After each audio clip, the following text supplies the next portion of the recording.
건강하자고 받았던 건강검진.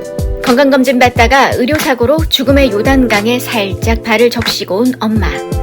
매년마다 받는 건강검진이니 올해도 건강검진은 받아야 하는데 무척 망설여지는 게 사실이다.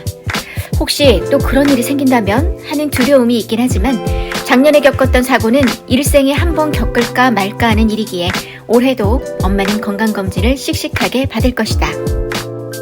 사고 당일 간이린이 아빠가 응급실에 가자는 말을 안 했다면 아마 집에서 큰 일을 치렀을 것이다. 열이 39도로 넘어가는데도 응급실에 안 가겠다고 엄마가 고집을 부렸는데 끝끝내 설득하고 거의 끌다시피 병원에 가게 돼서 살린 것. 고마워슈 아빠. 온 혈관에 주삿바늘이 꽂히고 경동맥에 수혈을 쥐어짜서 들어오는 급박한 상황. 엄마는 새벽녘 응급실 창밖을 바라보며 간이린이 생각만 했었다. 내가 없으면 우리 아이들 어떡하지? 아직 너무 어린데. 자신의 생각은 1도 없이 오로지 가족 생각만 머리를 가득 채웠었다. 지나고 나서 다시금 느낀 생각, 역시 가족뿐이다. 응급실에서 사투를 벌이던 그 시각, 아빠는 병원 바닥에 주저앉아 울고 또 울었다고 한다.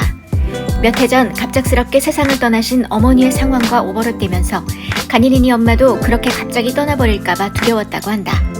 요즘 따라 눈물이 많아진 갱년기 아빠. 아마 눈물의 시작은 그때부터인 걸로.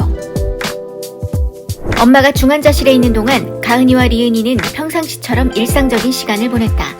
병원에 면회도 안 되는 상황이었고 금방 괜찮아질 거란 아빠의 말을 믿었기 때문이다. 나중에 리은이 학원 선생님께 들은 이야기인데 처음에는 씩씩한 모습이었는데 며칠이 지나고 선생님의 응원 한마디에 참았던 울음이 터졌었다고 한다. 겉으로는 씩씩한 척했지만 마음은 많이 걱정이 되고 불안했던 것이다. 부모님에겐 알리지 말자고 응급실에 들어갈 때부터 얘기를 했던 터라 간이린이 외갓집에선 전혀 상황을 모르고 있었다. 딸과 통화나 문자가 전혀 안 되는 상황에서 간이린이 아빠에게 아무리 물어도 출장 갔다고만 하니 마냥 걱정을 하고 있다가 일주일 후 서울로 올라오려던 찰나에 그때 사실을 알게 된 가족들이 많이 놀랐던 상황이었다. 특히 그 시기에 외국에 있던 간이린이 이모는 몇 날 며칠 걱정으로 외국 일정을 아무것도 소화하지 못하고 전화만 바라보고 있었다고 한다.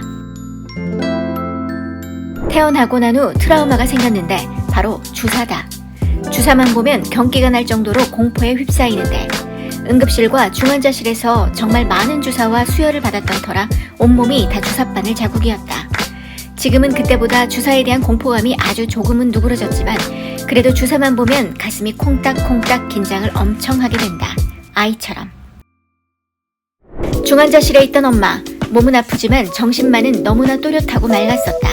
혈압이 안정돼 가고 있으니 그때부터 일상의 모든 것이 걱정이 되기 시작하고 급기야 간호사 선생님께 부탁해서 남편에게 남길 전화 메모를 부탁하는데 그 내용은 1번 관리비 이체, 2번 계산서 발행은 이쪽으로. 그 뜬금없는 메모를 전달받은 간이린이 아빠가 그제서야 안심했다고 한다. 정신이 돌아왔구나, 괜찮구나 하고. 병원에 있는 동안 많은 양의 수혈을 받게 됐는데 수혈을 받으면서도 드는 생각이 수혈자분들에 대한 감사였다. 당시 코로나로 수혈자가 많지 않았던 터라 수혈피가 많이 부족한 상황이었고 나중에 건강해지면 남을 위해 수혈을 해야겠다는 다짐을 하게 되었다. 성인 리블리분들은 나를 위해 그리고 남을 위해 수혈은 꼭 했으면 합니다. 태어난 후 지금까지 몸은 많이 좋아진 상태다. 그러나 조금만 무리했다 싶으면 피로도가 극에 달해 그날 하루는 뻗게 되곤 한다. 안 챙겨 먹던 영양제도 먹고 운동도 가볍게 하면서 체력을 끌어올리려고 노력 중이다. 아파 보니 건강과 가족이 그 무엇보다 우선이고 최고라는 점을 다시금 깨닫게 되었다.